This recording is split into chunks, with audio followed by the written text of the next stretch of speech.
Hi, welcome to the Wavy Digital Desk. I'm Sarah Good, and today we're going to be speaking about the Virginia Aquarium Stranding Response Program. We have Alex Costidis here, who is going to speak about the program and what he does and what they do for animals in our area. So I'm just going to bring him on.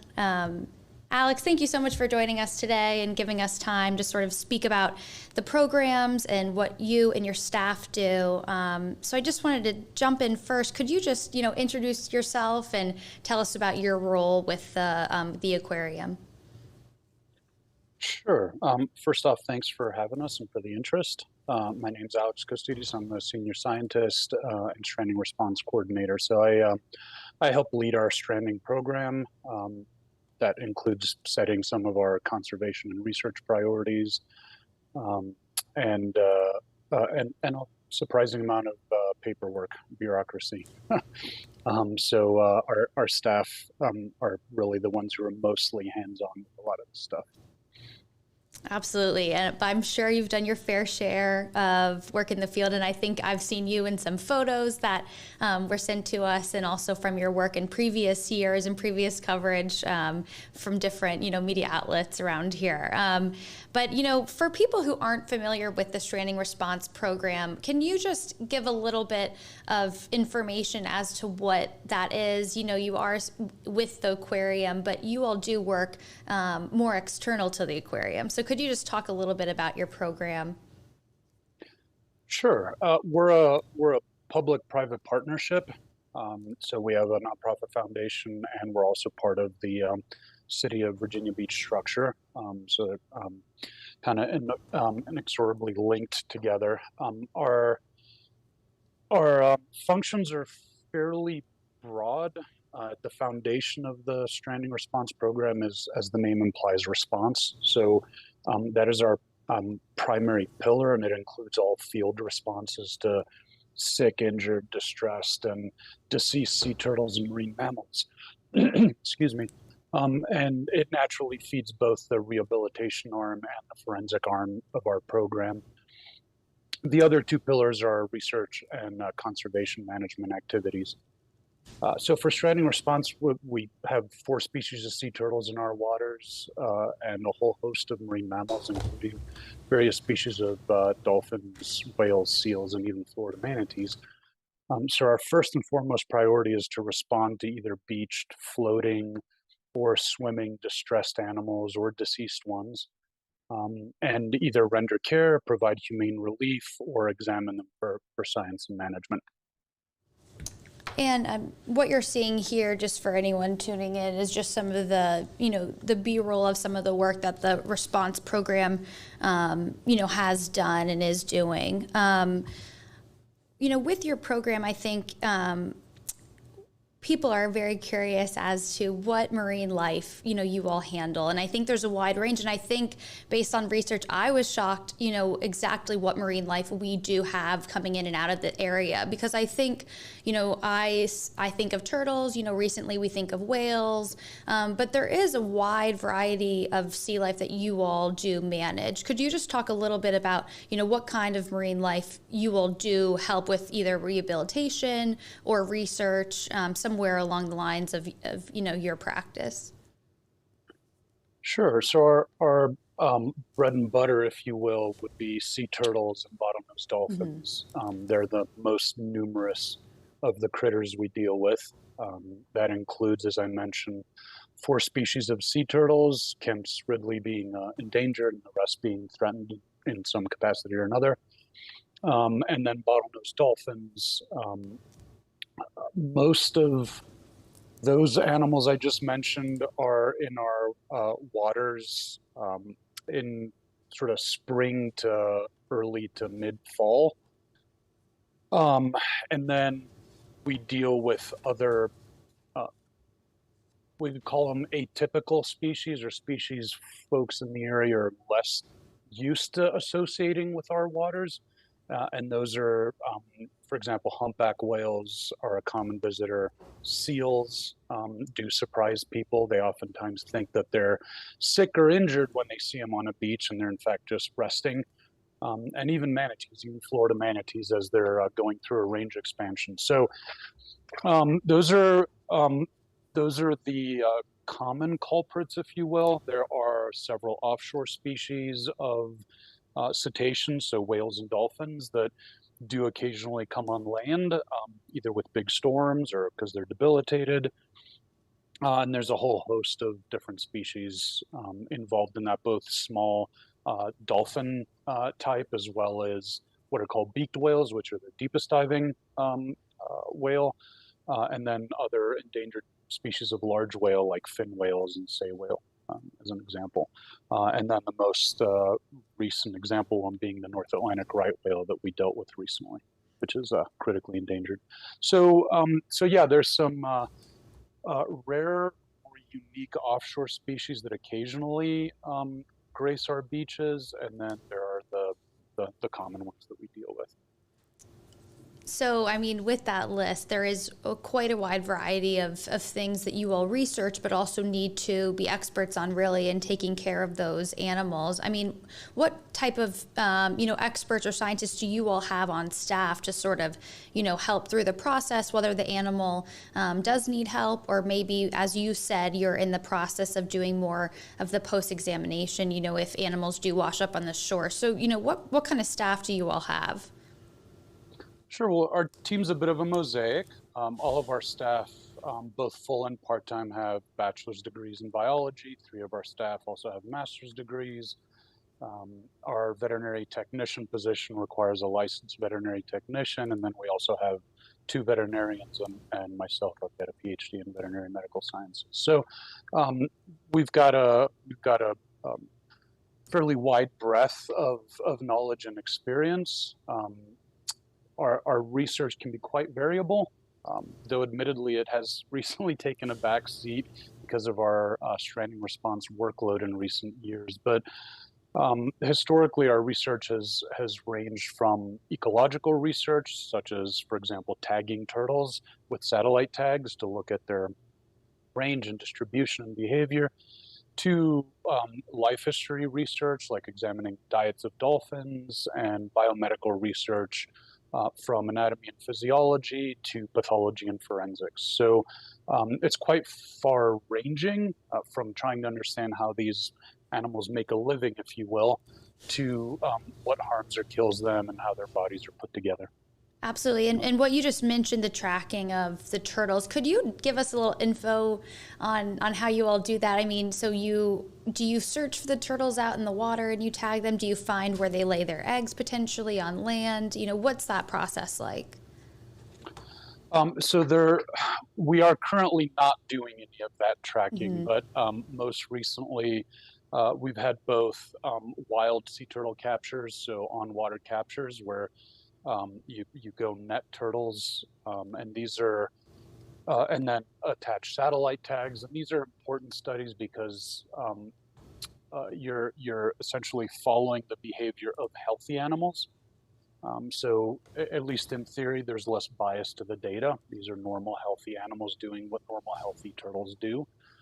Then we've also done a fair amount of tagging of turtles we've rehabilitated and then release. And that's important for a couple of reasons. One, it's important to do what we call post rehab monitoring, post release monitoring, to keep track of how successful the rehabilitation was. So it's easy to feel good about ourselves because we grabbed an animal, gave it some treatment, and then threw it back in. And at that point, it's out of sight, out of mind. We don't know how successful that was, so that's why we and the industry as a whole is trying to be better about monitoring these animals after they're released. And then also looking at things like, are these animals behaving like normal turtles, as an example? Do we have repeat offenders if an animal's rescued after being hooked by a recreational fisherman at a fishing pier, and we remove the hooks, do surgeries, et cetera, recover the animal, and then release it? Is it going right back to the fishing piers to feed again? So that goes to trying to get a better understanding of what kind of management decisions we need to make. Absolutely. I mean, that's interesting. So you're really, in that area of, your study, sort of seeing what their patterns are, especially around here, where, if they're around the pier and around certain areas, that, can be a potential repeat problem. Yes, and we do have a couple of examples of animals that are have been serially hooked at the same areas. There are biological reasons for that, such as certain species feed in certain areas of the bay and shallows, for example. And so, if there are a whole lot of hooks in the water and it's an easy meal, wild animals are just as lazy as humans. They'll go after an easy meal if they can Yeah. find one. So, And what I did want to ask too, I had heard about the seals, I think, through some of the coverage of, your program. I would be very shocked to see a seal, sort of just up by the pier, but that is very normal, or at least pretty normal in our area, right? Or how would you categorize that? yeah, well, so first of all, unlike whales and dolphins, seals naturally haul out on land to rest and in some cases to warm back up and so on and so forth. So, if you see a whale or a dolphin on a beach, you can assume there's something wrong with it. But a seal on a beach or a rocky coastline or a marsh like the Eastern Shore, that does not automatically mean there's something wrong with that animal. Hmm. Um, it seems to be becoming a little more common. There are a couple of established haul out sites where um, uh, quite a few seals come every year and haul out for resting and warming, etc.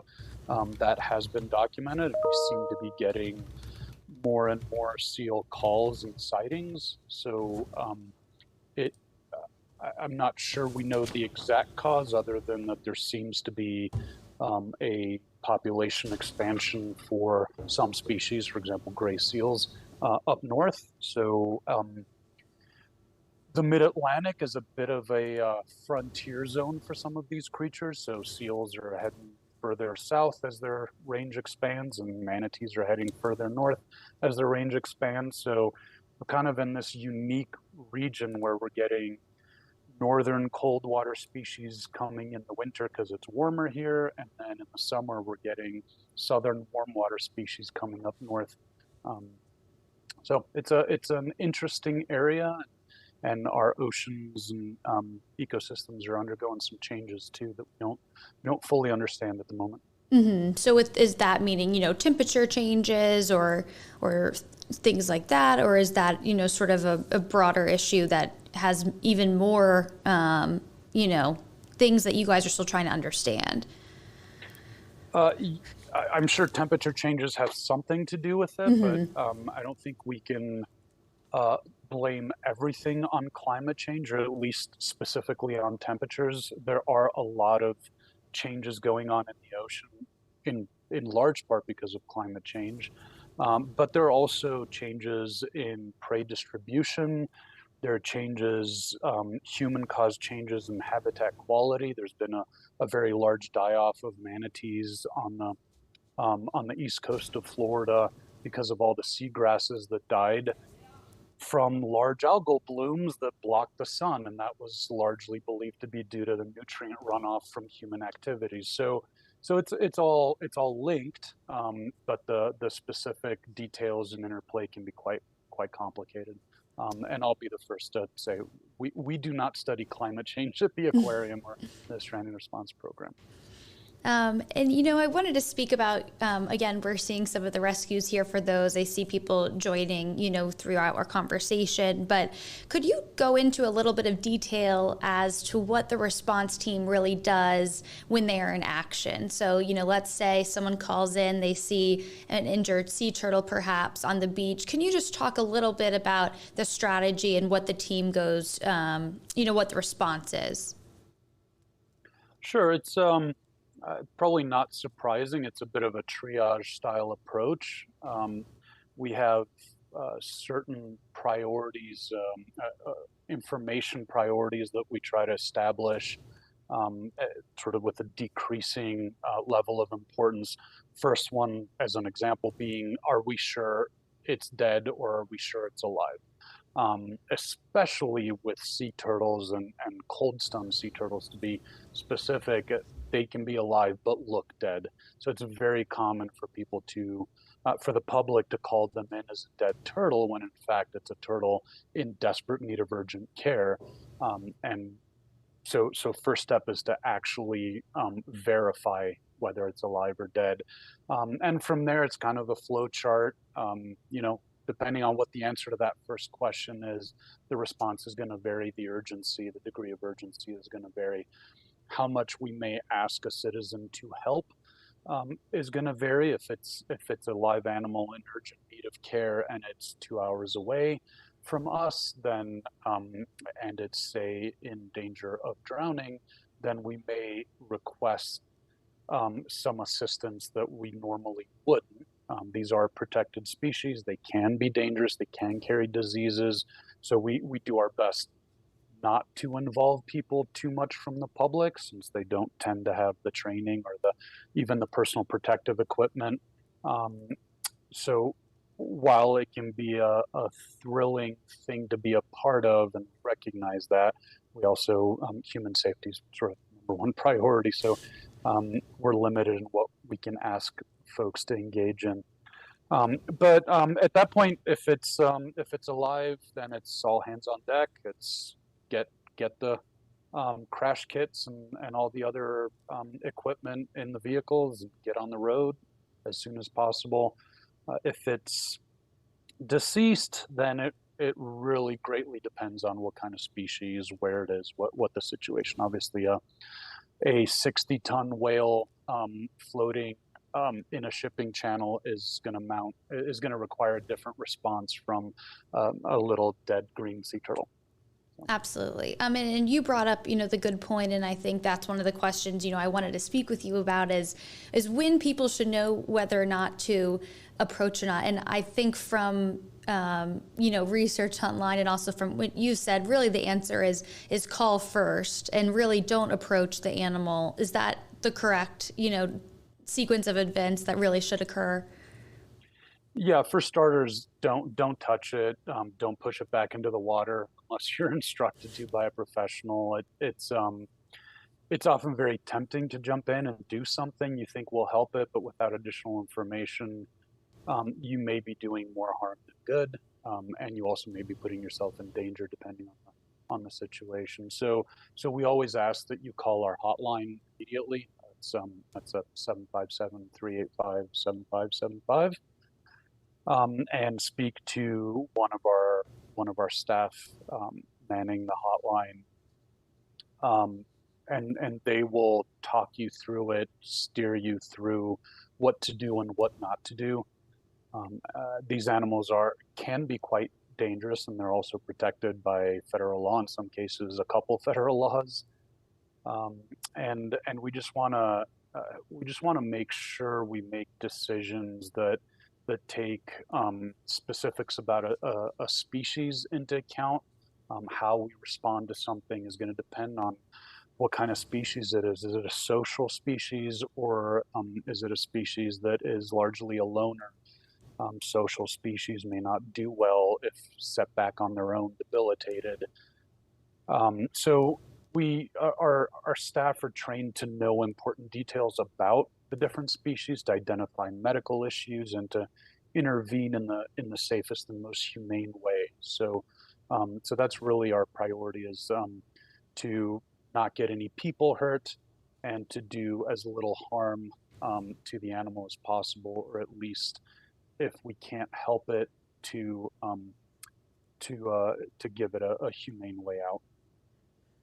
And, as part of that, examination process that you've spoken about, what goes into determining, and does that affect, the rehabilitation and release process, whether it was hurt because of entanglement or, maybe a boat strike, or if potentially another animal, tried to eat a turtle or tried to sort of attack a different, type of marine animal? I mean, what goes into that examination process once you've realized that the animal is alive? And then now what steps do you and your team take to sort of get that animal back up to where it might be to be released again? So I'll answer it briefly because I am not a veterinarian, and that's largely the job of our veterinarians to decide the course of treatment. But I would say the initial process is the same. It's a medical assessment. So there are examinations of all the external parts. There are X-rays. There are blood values that are drawn. We have portable ultrasound, endoscope, even flexible endoscope for internal procedures. We have a treatment suite where certain basic surgical procedures can be performed, such as deep hook extractions when they've swallowed fishing hooks deep in their throat. So there's the initial evaluation to determine just how urgent the medical care that is needed actually is. Just how does the animal require immediate stabilization, medical stabilization, or is it more of a long-term medical approach?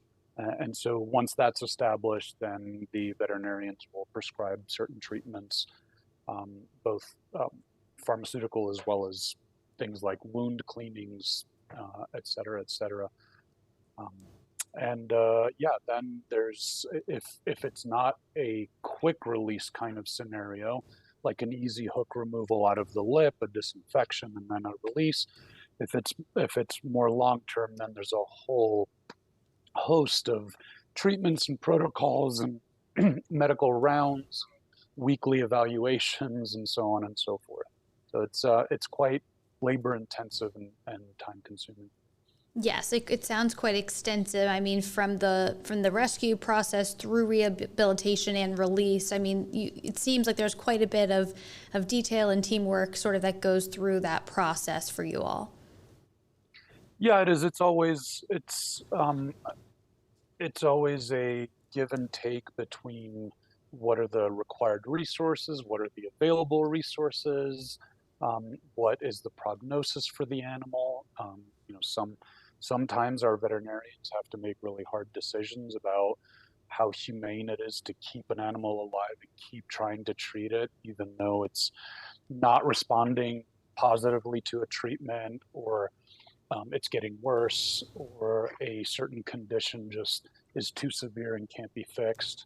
Um, we have to occasionally make hard decisions about space. I mentioned resource availability, so we only have so much pool space. We can only hold so many animals. We can only hold so many animals of a certain size. So all of this is a give and take. Trying to weigh animal welfare with conservation value. Is the patient a really endangered species, or is it a very common species? Now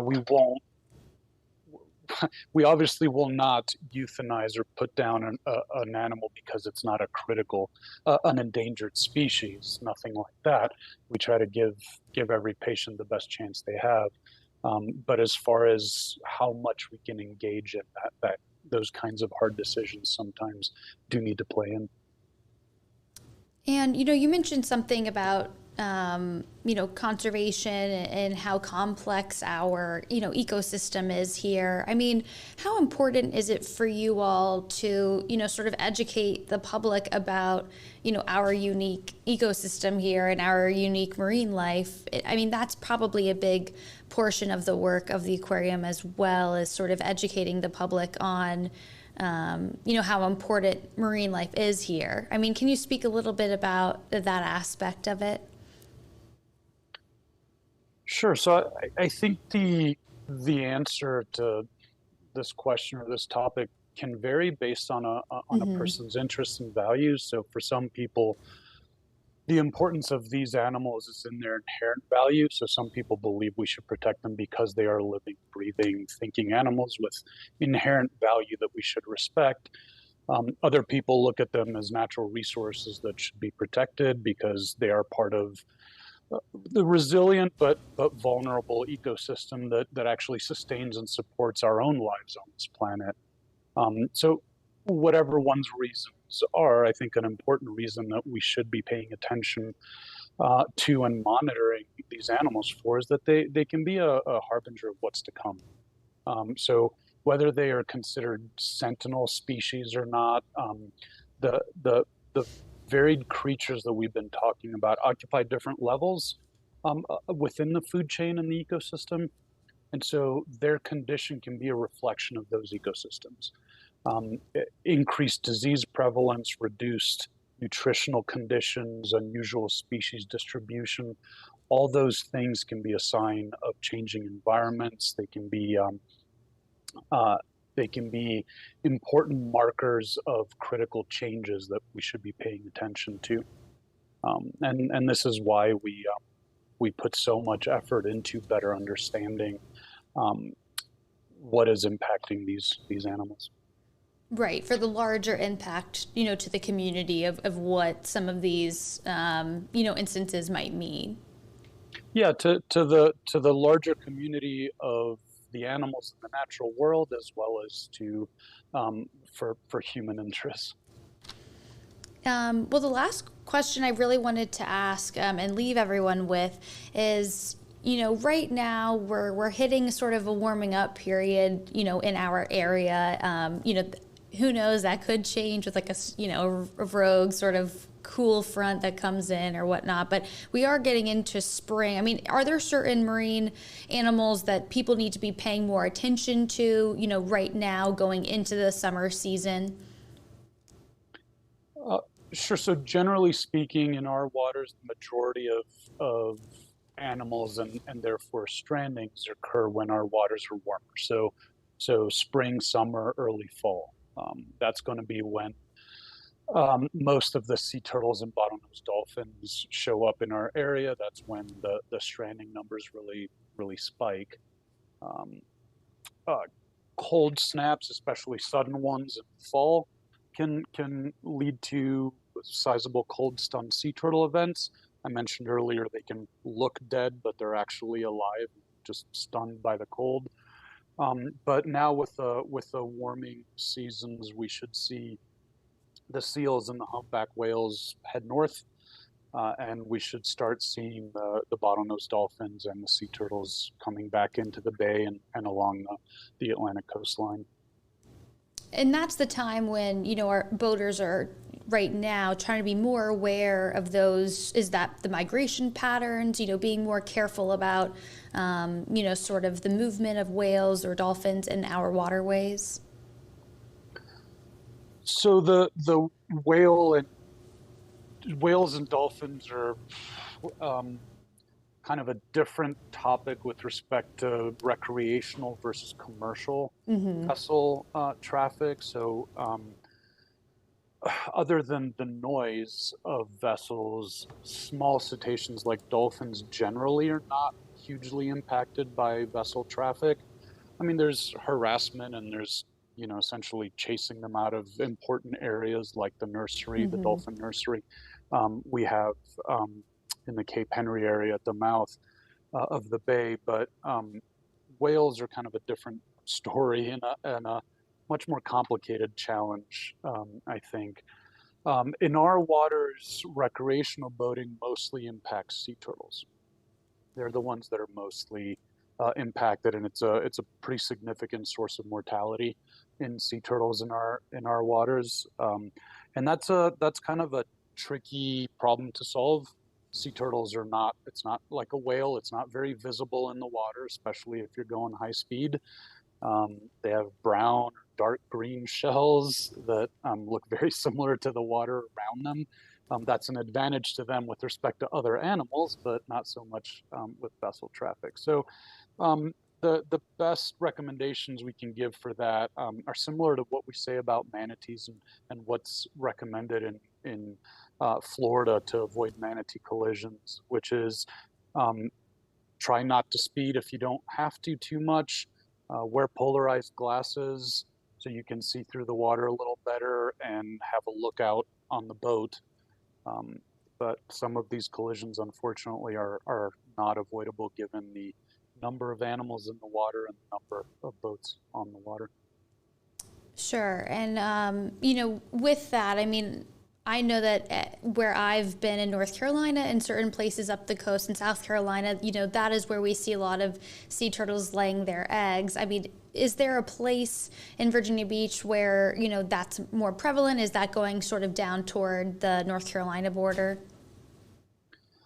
So there is a small amount of nesting in on Virginia beaches. It's just a few a year. So North Carolina is kind of the where it starts to peter out. Now, as temperatures change with climate change, we could see an increase in nesting activity. Um, there currently can be activity, or there has been activity from False Cape, Back Bay, all the way up to some of the Navy-owned beaches.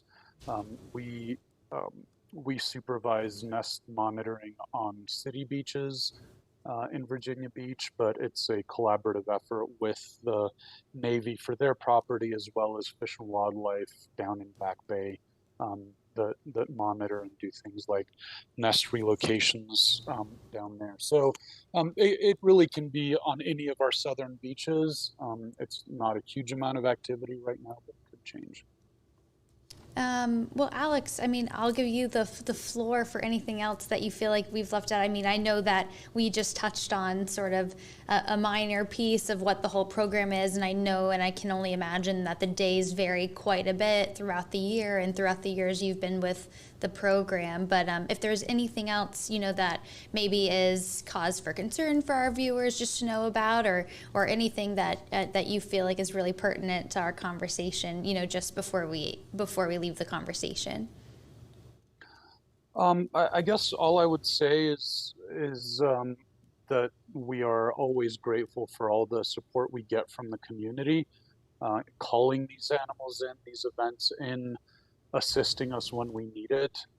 It is essentially a 24/7 job for our program every day of the year. And as you might imagine, we do not have a gigantic team, so we do depend on the community support and the community caring. So we're always extremely grateful for that. And then all I will say, which is maybe a slightly more philosophical thing, is to always remember that we all vote with our checkbooks and our credit cards. So activities activities that hurt these animals, we do have a say in voting for by using our checkbook or not using our checkbook. Well, thank you, Alex. And, you mentioned the community and you offered up the phone number earlier of where they can call, and we'll post that as well, just so people can be Thank you. familiar with that as the first method when they do see an animal in need. So thank you so much for joining us today. And thank you so much to everyone who's tuned in. This conversation will live on wavy.com and Facebook and YouTube. So when people tune in and want to hear about your program, they will be able to go there and just get a little bit of a look at what you all do. But thank you so much. And thank you so much for giving me all your time today. My pleasure. Thank you for doing this, Sarah. Absolutely. Thank you. And thank you to everyone watching. We'll be back.